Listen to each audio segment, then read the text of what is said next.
အားလုံးပဲမင်္ဂလာပါအောက်စပေဒိုနဲ့ခေတ်စားလာတာနဲ့အမျှဂျာမနီကိုအောက်စပေဒိုနဲ့ရောက်လာကြတဲ့သူတွေလည်းတော်တော်များများရှိလာကြတယ်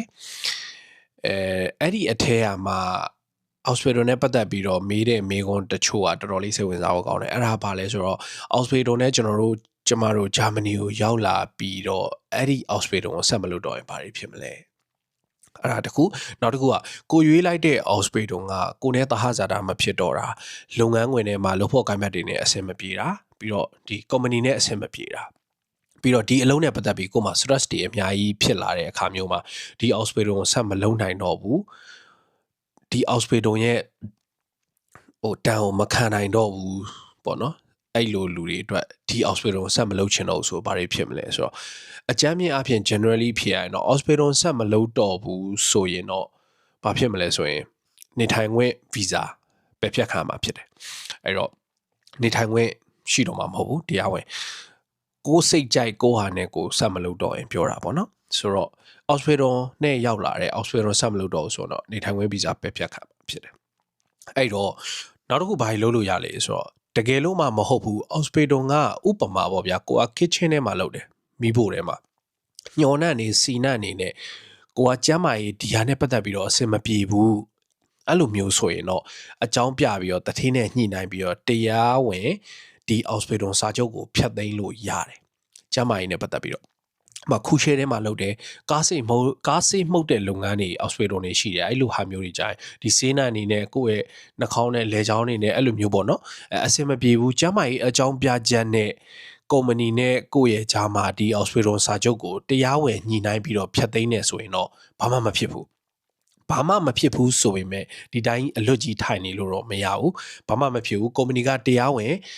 ကိုနဲ့ပတ်သက်တဲ့ hospital ကိုဖျက်သိမ်းပေးလိုက်ပြီဆိုရင်ကိုနဲ့တင့်တော်မယ်နောက်ထပ် hospital တစ်ခုကိုရွေးဖို့လိုတယ်ဒါမှဂျာမနီမှာတရားဝင်ဆက်ပြီးတော့နေထိုင်ခွင့်ရှိမယ်ပေါ့နော်နေလို့ရမယ်ဆိုတော့အဲ့လိုမျိုးကုမ္ပဏီကလည်းပဲသဘောတူပြီးတော့ကိုကိုအောက်စပေဒုံစာချုပ်ဖြတ်သိမ်းပြီးပြီဆိုရင်ကိုအကြောင်းကြားရမယ်ရုံးတွေရှိတယ်ဥပမာကျွန်တော်တို့နေထိုင်ခွင့်ဗီဇာပေးထားတဲ့အရေးကြီးဆုံးတော့ Ausland နဲ့ Beholder ပေါ့နော်ဒီနိုင်ငံခြားရေးရုံးကိုအကြောင်းကြားရမယ်တခြားကျမ်းမာရေးရုံးတွေရှိမယ်ပြီးတော့ဒီ Beruf နဲ့ပတ်သက်တဲ့ဒီကျွန်တော်ပညာရေးနဲ့ပတ်သက်တဲ့အဲရုံးတွေပေါ့နော်အဲ့ဒါတွေကိုအကြောင်းကြားဖို့လိုမယ်အဲ့တော့တကယ်တရားဝင်စာချုပ်ကိုကုမ္ပဏီဘက်ကလည်းဖြတ်သိမ်းပေးတယ်ကိုယ့်ဘက်ကလည်းဂျာမိုင်တစ်ခုခုကြောင့်ဖြတ်သိမ်းခြင်းနဲ့ဆိုပြီးပြောတဲ့အခါမှာသဘောတူညီပြီးဖြတ်သိမ်းပေးလိုက်ရင်တော့ကိစ္စမရှိဘူးနောက်ထပ် hospital ကိုနဲ့အဆင်ပြေမဲ့ hospital တစ်ခုကိုရွေးရမယ်ဒါမှလည်းကိုယ့်ရဲ့နေထိုင်ခွင့်အဆင်ပြေမယ်ပေါ့နော်အဲ့လိုရွေးလိုက်တဲ့အခါကျရင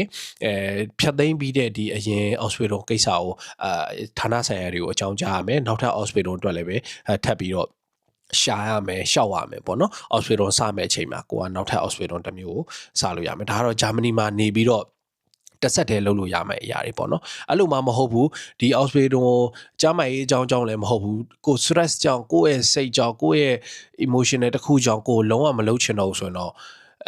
ဘာမှလုပ်လို့မရဘူးဆိုတော့choose ပဲဆိုတော့မြန်မာပြည်ပြန်မပြန်ရင်အခုများသောအားဖြင့်ကတော့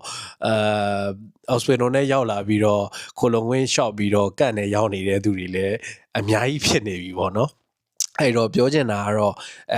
တခုပေါ့ဗျာမြန်မာပြည်ရဲ့နိုင်ငံရေးအခြေအနေကလည်းမကောင်းတဲ့အခါမှာဒီဘက်ကခိုလုံခွင့်ရှော့မယ်ဆိုရင်လည်းပဲ